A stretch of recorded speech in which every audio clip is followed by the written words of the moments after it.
মালদার মানিকচক এক গৃহবধূকে ধর্ষণের অভিযোগ ওঠায় রবিবার সেই অভিযোগ খতিয়ে দেখতে মানিকচকে গেলেন রাজ্য মহিলা কমিশনের 2 সদস্য। তারা প্রথমে মানিকচক থানায় গিয়ে পুলিশের সঙ্গে কথা বলেন। এরপর পুলিশকে সঙ্গে নিয়ে অভিযোগকারিনীর মহিলার বাড়ি যান, তার সঙ্গে কথা বলেন, তার মুখ থেকে গোটা ঘটনার বিবরণ শোনেন। জানা গেছে ঘটনাটি ঘটেছে গত মঙ্গলবার রাতে। ওই দিন রাতে মহিলা বাড়িতে একাই ঘুমিয়েছিলেন।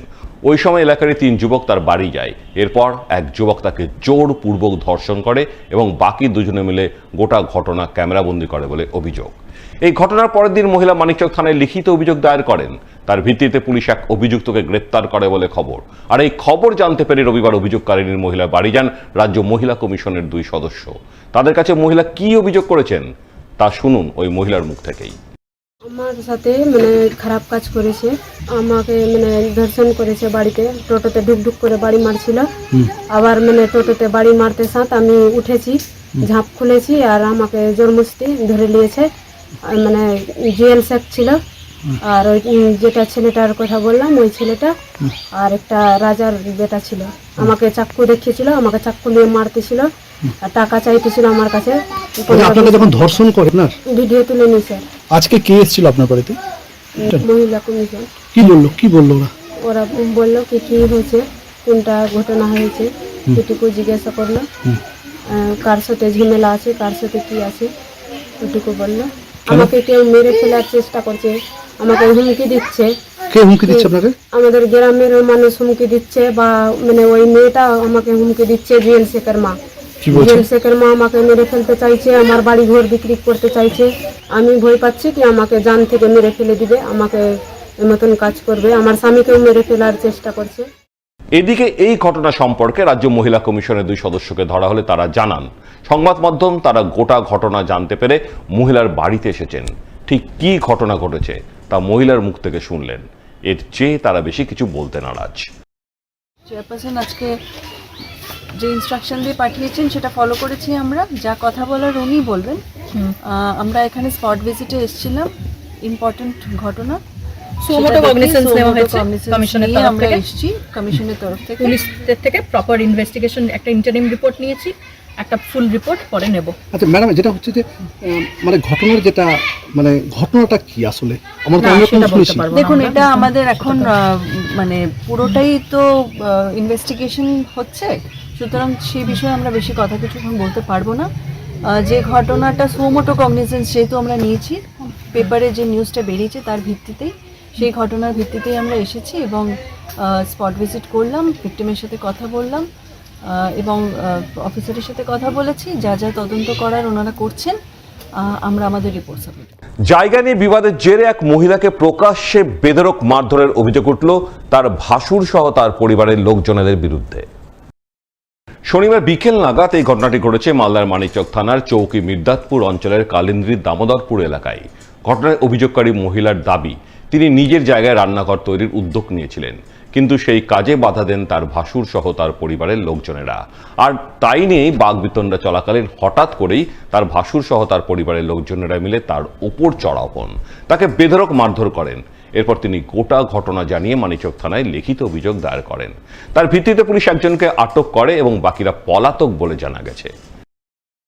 চালটা ভেঙে গেছিল, চালটা ছিল আগে থেকে। চালটা যখন ভাঙলো, চালটা ঠিক করার জন্য খুললো সব। এই খোলার পরে আর করতে দিবে না কে গায়ের জোরে। কে নাম কি? পশুপতি মণ্ডল, পিন্টু মণ্ডল, সীমান্ত মণ্ডল, অর্চনা মণ্ডল। এরা কে হয় আপনার? ভাসুর হয়, যা হয়।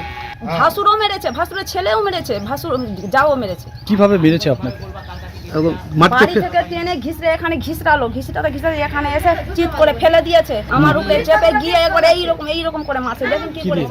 বাড়িতে স্কুল শিক্ষকের ঝুলন্ত মৃতদেহ উদ্ধার। ঘটনাকে ঘিরে জোর চাঞ্চল্য মালদা শহরের 14 নম্বর ওয়ার্ডের বাঁশবাড়ি এলাকায়।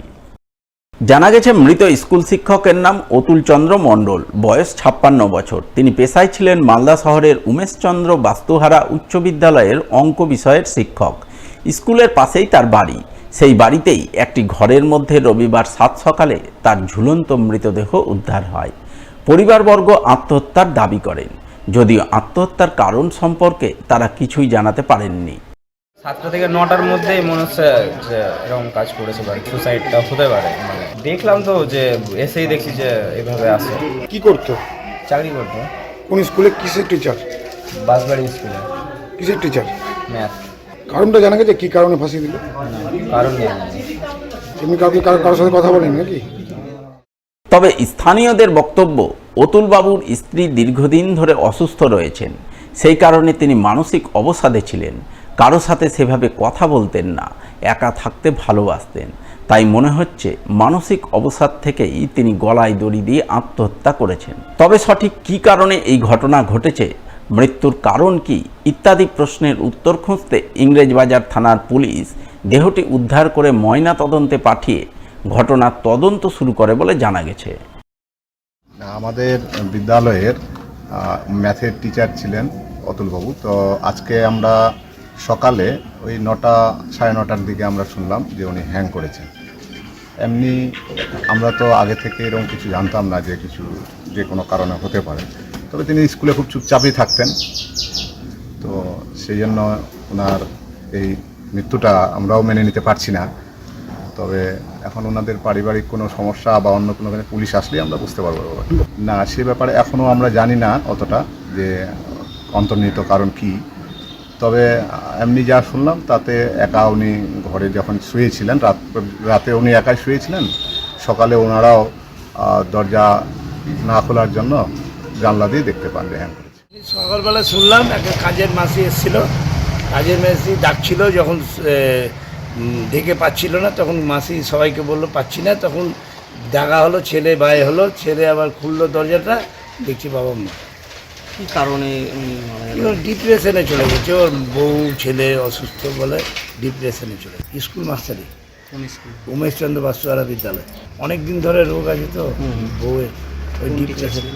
নিজেই রান্না করে, নিজেই দুধ আনে, নিজেই বাজার করে, সব কিছু নিজেই করে, নিজেই স্কুল করে, ঠিক টাইমে ডিপ্রেশনেই চলে গেছে। আর লোকের সাথে কথা বলতো না, কারোর সাথেই কথা বলতো।